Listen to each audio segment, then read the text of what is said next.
The interesting thing about an opinion is that everybody has it. The difference between my opinion and everybody else's isn't that much, but the difference is that I can sit here for 30 minutes and tell you why I think what I think. A lot of people don't have that skill. So what does that mean? Today, we're going to go over a list that is going to be very debatable among a lot of people, and that is the top 5 wrestlers in WWE of 2020 exclusively. We are not including NXT, and we are not including AEW whatsoever. These wrestlers are getting ranked based on in-ring work, promo work, success rate, and everything that they brought to the brand and wrestling as a whole in the year 2020. I got 2 honorable mentions. Number 5 is a tag team. Well, that gives it away. And I'm going to tell you exactly why I think what I think and why these wrestlers deserve to be so important and so recognized. Number 1 is undebatable, and it's not Drew McIntyre. I'm going to go over this, the top 5 wrestlers of 2020. Hit the like button, subscribe, go nowhere else. Now, me personally, when you look at a professional wrestler, there's a lot of things that you have to look into. And there's a lot of things that a lot of people do not look into. Just because you hold a championship, you've won it 18 times this year, does not make you a top 5 superstar in WWE. People have this idea, and this is the way that it should be, but it's really not. People have this idea that just because you hold a championship, you're the best at what you do. Well, in theory, that's the case, but not always, okay? The Universal Champion right now, Braun Strowman, is not a top 5 superstar in WWE. And if there's anybody that tells you that, you need to ask them to kindly do more research and watch the product with the same eyes. There are 5 superstars on this list. 2 honorable mentions, and the number 5 spot is the tag team. It's 2 females. I wonder who it is. I tried to make this list make the most sense. Drew McIntyre is on this list. I know people would blow a gasket if he's not. But I'm very confident in my number 1 pick and who I think has been the best superstar. Now, when I say all of WWE, I mean exclusively the main roster. I should have stated that. Does not include NXT. Has nothing to do with AEW. Nothing to do with 205 Live, any of that. It's Raw and SmackDown exclusively. And we're talking from, I guess you would say, all of 2020 from January on. But most of these superstars have shined a lot in the pandemic era. And that's where we get to our honorable mentions. Now, the first one is a female for honorable mentions. Now, the first one is a female, and it's Zelina Vega. Now, a lot of people will sit here and say, why is Zelina Vega this? Her pairing with Garza and Almas, now, they were predominantly, when the pandemic first started, Zelina Vega was the mouthpiece for both of them, and she did a fantastic job. She's one of those wrestlers to me where she's not so much known for her in-ring talent, but more so her mouthpiece. She's a great manager. She makes Garza and Almas feel more important than they are, and I don't want that to be said the wrong way, because they are both very good at what they do, but Zelina Vega with both of them just feels right. You have Garza, Almas, great at what they do, and Vega is just the perfect mouthpiece and manager. She's very good on the microphone. We've seen her, especially in the beginning, we saw her a lot on commentary. There's a lot of managers that go on commentary that are very good. Then there are some people that come on commentary and they're absolutely terrible. Zelina Vega is not one of those. So she does not get a top 5 spot. Had she been more involved in the ring and done more wrestling, I guess you could put her there. But in all honesty, I think that for the work that she's done with her promo work and how she fits with Garza and Almas and really elevates them, she has to be considered. And a lot of people are not going to like that pick. The other honorable mention is a man that could never wrestle another match, but his work for 2020 has already been fantastic. It's MVP. Now, me personally, MVP is not one of those guys where a lot of people want to see him wrestle. I don't think he needs to wrestle at all. MVP, actually, the last couple of years, or let's say year and a half, WWE has done everything they possibly can to make Bobby Lashley feel important. And it wasn't working. The segments with Lana were terrible. Nothing was working. And then all of a sudden, MVP came along, and he became a brilliant mouthpiece for Bobby Lashley. It was when we thought we lost all hope that WWE finally made Bobby Lashley feel important, and they did it because of MVP's importance. MVP, week by week, has become more of a mouthpiece. Every single time he talks, you want to listen because it is important that he's speaking. He is so great at what he does. I was just told that he was given a 5-year contract. These are actually both managers. MVP did get in the ring and wrestle, but there's no need for it. He works as the perfect mouthpiece, and when I saw Shelton Benjamin join what is being titled The Hurt Business, I think that was one of the best things because Shelton Benjamin is a guy that there's no guy in that locker room that could benefit more from an MVP type of mentorship. MVP has just spoken, and it's just resonated with everybody, and I just feel like at first when MVP was coming back, I'm like, forget this, if another guy coming back 10 years after being away, it's going to add nothing to it. And he made Bobby Lashley, and Bobby Lashley legitimately feels like a monster now. Both of them, kind of like a tough guy mafia business. Now you add Shelton Benjamin to the mix, meaning that he's going to be on TV more. Hopefully that leads to Shelton Benjamin being more in the ring. He's one of those guys where, despite what you say about him, Shelton Benjamin being more involved in the ring is a good thing for especially the mid-card. I definitely could see Shelton Benjamin taking the United States Championship, or well, not right now, but just the mid-card environment as a whole, it just feels that between the Hurt Business and just the promos that he's built himself, Bobby Lashley doesn't even have to say a word. He just feels important, because I never realized how good of a mouthpiece MVP really actually is. And it's just, he's important. He's important to the show. His segments add importance to it, and he's elevated guys like Bobby Lashley and will soon hopefully be Shelton Benjamin going forward. Now, ladies and gentlemen, it is time to begin our list. Two honorable mentions, not everyone will agree with. Let's talk about some people that are wrestling in the ring and they have carried. Number 5 is Sasha Banks. Now, I think, me personally, I've always been a Sasha Banks fan. I've been towards the side, but she never really got the recognition. She's had issues wanting to leave the company, taking a break. Bayley, was good, but again, these are both wrestlers that really haven't done much on the main roster. They were paired together as a team. Now, we knew the second that Sasha and Bayley were paired together as a team, the hourglass started ticking, because we knew that what was going to come from it, the longer that it was together, their inevitable feud, which was supposed to be next weekend at SummerSlam, supposed to be Sasha winning the title in her hometown. I would assume it was going to be Sasha versus Bayley, with Sasha winning the SmackDown Women's Championship.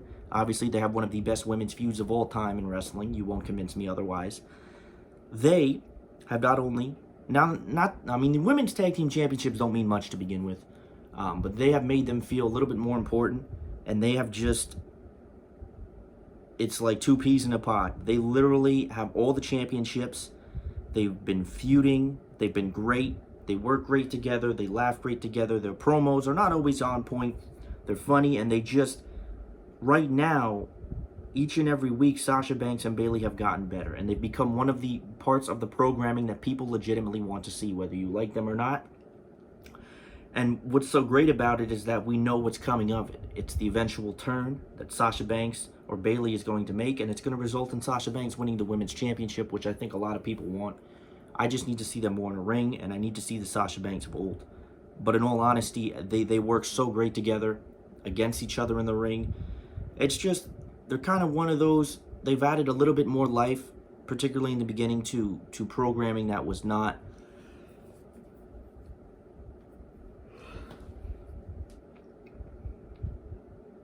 They've added a little bit more life to programming that really had none, especially in the beginning.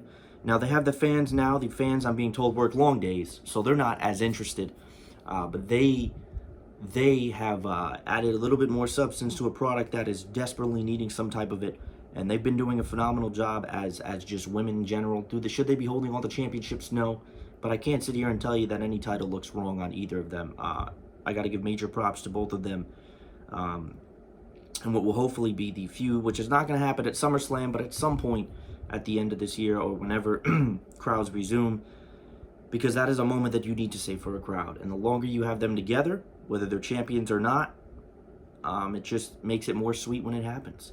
Number 4, some people might not agree with, is Bray Wyatt. Now, the Firefly Funhouse, when it first started, I was not behind it. I thought it was corny, I thought it was cheesy, and I honestly thought, with the return of Bray Wyatt, this is what you're making. This is it. Bray Wyatt's Fiend character happened, and my God, has he mastered that. Bray Wyatt's promos and Bray Wyatt's presence in the SmackDown main title picture has been so crucial to the show. Without Bray Wyatt there and Roman Reigns disappearing, who is the Universal Championship is who? At some point, I would love to see Big E Langston, or I would love to see Big E in that picture, but right now, who? Braun Strowman, I'm sorry. Braun Strowman felt so important when he first started wrestling. He was like, this is this guy, 2018, and they didn't pull the trigger when they had the chance. And then Braun Strowman became a joke.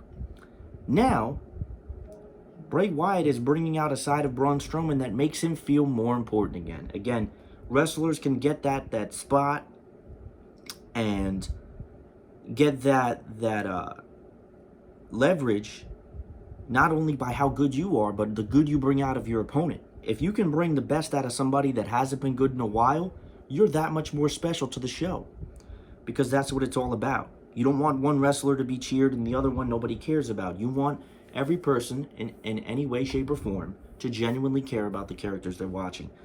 The Fiend let up was when they had Goldberg, for no reason, by the way, come back and squash him in a jackhammer that he couldn't even execute properly.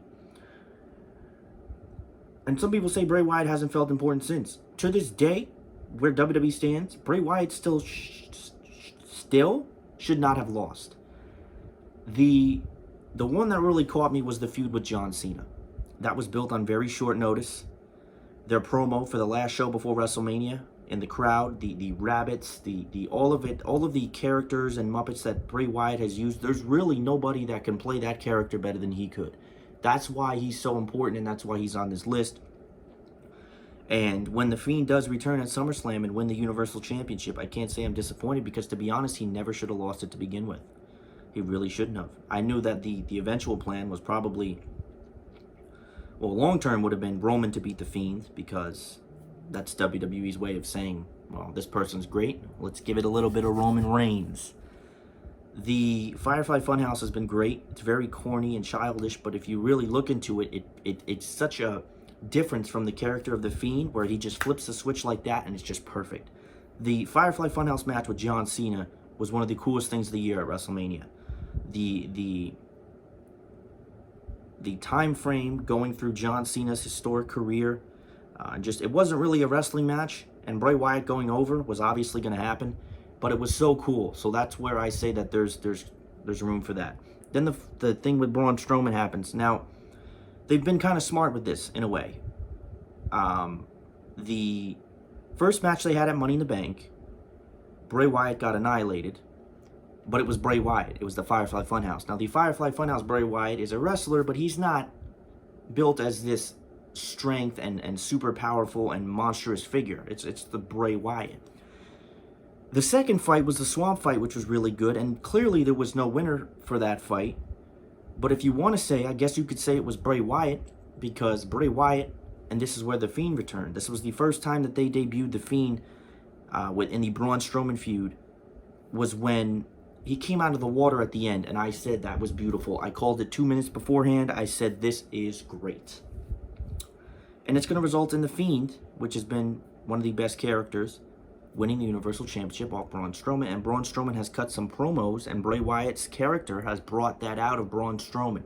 Now, they said the Monster is going to show up at SummerSlam. Is that another form of Braun Strowman? Those are some of the things that we need answers to. But Bray Wyatt's value to the company and just is so unappreciated sometimes. But we're going to give Bray Wyatt that number 4 spot.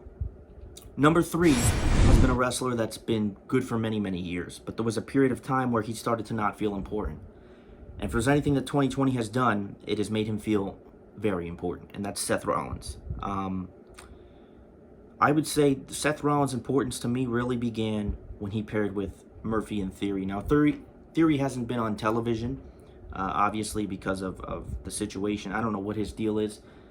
But Seth Rollins has been so great since the pandemic started. He started to embrace this, I'm the leader of this little group, and he was wearing all black, and he just looked sinister, like a dark pirate, and mean. And this is when Seth Rollins has started to cut some of the best promos of his career. And you add on top of the fact of Seth Rollins' promos to being one of the best in-ring workers in the world to making the people around him feel more important, he is on this list. The feud with Kevin Owens was kind of made last minute, but they were feuding for so long. I think that feud started in November of last year, and it was just like, well, what is happening here? And they made that feud. It was okay. The next feud was great. It was very short, but it was the feud with Drew McIntyre. I did not think Seth Rollins was winning the WWE Championship, but it was great, and they meshed very, very well together. And obviously the talking point is the feud with Rey Mysterio, which has taken Seth Rollins from his stock has gone from here to here. The feud with Rey Mysterio has been the best work Seth Rollins has done all year. We were all very hesitant about Rey Mysterio coming back. We told ourselves, we said, listen, this guy Rey Mysterio's coming back. He's older. He can't move the same way. And the feud just worked like that. We saw Seth Rollins go to this dark, sinister point. Now it's at a point where his son is involved. The work that Seth Rollins is doing in this Rey Mysterio feud is so important, and it's one of the best feuds on television. And I think that you have to put Seth Rollins in this category just based on how important he feels. I think the promos and his character has brought that out of him. Being involved with Rey Mysterio, what he did in the Eye for an Eye match, now beating his son on Monday, it just all builds towards Rey Mysterio kicking the shit out of Seth Rollins. And Seth Rollins has really he's one of the if you're investing in wrestling stocks with superstars, he's one of those guys where you would have been very smart to invest earlier in the year, because the pandemic has taken Seth Rollins to that next level. Number 2 is the WWE Champion, Drew McIntyre. For many, many, many years, Drew McIntyre, well, for the years that he was on wrestling, he was not important. He was in 3MB. And we even heard a story about Brock Lesnar backstage, who's one of those kind of earn his respect kind of guys. We heard a story about him backstage saying about, what is he doing? Brock Lesnar saw something in Drew McIntyre. We all saw something in Drew McIntyre. And we knew that when the time came and the feud with him and Brock Lesnar at WrestleMania was being built, we knew Drew McIntyre was winning. What we didn't know is that it wasn't going to be the way that we all, and certainly him himself, wanted it. And that was in front of 70,000+ screaming fans. For a guy that was so misused in WWE, got released a couple years later, they called him back. Ever since Drew McIntyre came back and has been on NXT, he has been an absolute monster. He plays his role so good. He is good in the ring. And I feel that every championship match that he has feels important. His character as a whole has gone to a whole new level. When it first came back in NXT. And he's one of the superstars that WWE now is starting to see the value in. And you can appreciate that. He won the championship against Brock Lesnar. Beat Brock Lesnar. Didn't take long. The only unfortunate thing is that he won it in front of nobody. Raw or WrestleMania ended up being in the Performance Center. So it was a feel-good moment, but at the same time, it wasn't the way it wanted to be. I think if there was any guy that deserved it to have it the way that he wanted, it was Drew McIntyre. He is so valuable. His character is great. He's good in the ring, and his promos are not, the most amazing in the world, but you pair him with the right person, and it will bring that out of him. The feud with Seth Rollins was good, short-lived, but good. And now we get to then we have the feud with Dolph Ziggler. Now, these two could have had they had a decent match at Extreme Rules, but these two could have had a much better match. There was an actual story there. And Drew McIntyre made that great. Dolph Ziggler it was nice to see him on WWE Raw Underground. You go, no longer important. And that's what I honestly felt, that Drew McIntyre was starting to really be a champion. If he felt, when you looked at him, wow, that's a champion. And it's been a while since we've seen guys like that in WWE where they legitimately feel like the championship is important on them. Title reigns don't mean what they used to, but to have a good one, that's special. Now, the feud with Randy Orton is, again, also special. But the problem is that we're going to get to number 1 in a minute, and you know who it is. The problem is that a lot of us want Drew's reign to continue. But when we get to number 1, we're going to talk about why that ain't happening. The best superstar in all of WWE in 2020 is Randy Orton. Randy Orton is in my honest opinion, the greatest heel in professional wrestling history. I honestly can sit here and tell you that since 2009 was arguably one of the best years of Randy Orton as a legend killer. 2020 Randy Orton is on a next level. And I say that loosely. Randy Orton is on a level right now where everybody else is beneath him. All these guys I mentioned on the list deserve to be on the list, but Randy Orton right now is doing the best work I think I've seen in... I've been watching this product for nearly 15 years, and I could sit here and tell you this is some of the best. This is some of the best we've seen of Randy Orton and of Raw recently. The feud with Edge, I wasn't the biggest fan of that feud going in, but my goodness, the promos between Edge and Randy Orton and that history that they have was so special. The match at WrestleMania I didn't really care for, but the feuds and the history that they have, these are two Hall of Famers, and they built a great story. Edge wasn't always on TV. Once Randy Orton flipped that switch and RKO'd Beth Phoenix, which we saw coming, Randy Orton does not care. He is one of those guys where he will do literally whatever it takes to get inside his opponent's head and be great. Randy Orton is so great at what he does, and there's no better way to reward him than giving him the WWE title. And there's no way Randy Orton is so hot right now. That's only the tip of the iceberg. The feud with Edge was fantastic, right? Match at WrestleMania, not so much. The match at Backlash was great. Was it the best match ever? No, it wasn't. No, it wasn't. Then Christian comes on to Raw. Why'd you do this? Why'd you do that? Randy Orton punted Edge. Now, Randy Orton, this was at their end of their match at Backlash. Randy Orton has not used that punt in probably over a decade. It's one of those moves that's been very protected. It's one of those moves that is supposed to be like a oh my god kind of moment. And the sadistical Randy Orton of 2009 is back. And we have seen it this year. He used that punt on Edge. Christian came out the next night, said, why would you do that? And Randy Orton beat the living hell out of Christian, who doesn't even wrestle anymore. That was enough for me.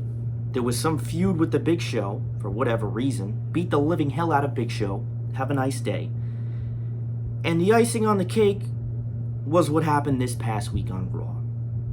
I did not think it was going to go to this level. Randy Orton is one of those guys that is so sadistic, like I said, that he's willing to go to places that nobody else is. Ric Flair's been supporting him as one of the greatest of all, or the greatest of all time. I don't know about that, but he's up there. At least on my list. He's in my top 5. Since I started watching 15 years ago, he's on my top 5. Ric Flair was saying Randy Orton is, Randy Orton's not. Randy Orton told Ric Flair that he doesn't need him anymore.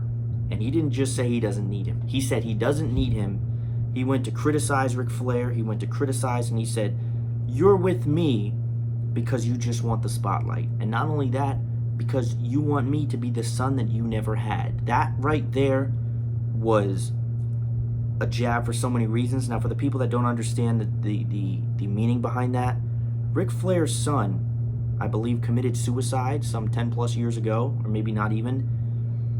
Randy Orton went to that level. Whether that was wrong or right, you guys can say. And he told Ric Flair that he's just an old man, he's this and that. And as Ric Flair was walking away, Randy Orton gave him a hug because Ric Flair retaliated with what was a real-life, very good promo. As he was walking away, Randy Orton's not done. He low blows him, takes him down, he punts Ric Flair, and the camera goes dark. Randy Orton is doing the best work of his career. I might say this is the best Randy Orton we've ever seen. There is nobody, like I said, everybody else, there's Randy Orton, and then there's everybody else. I appreciate everybody for watching. Hit the like button, subscribe. Go nowhere else.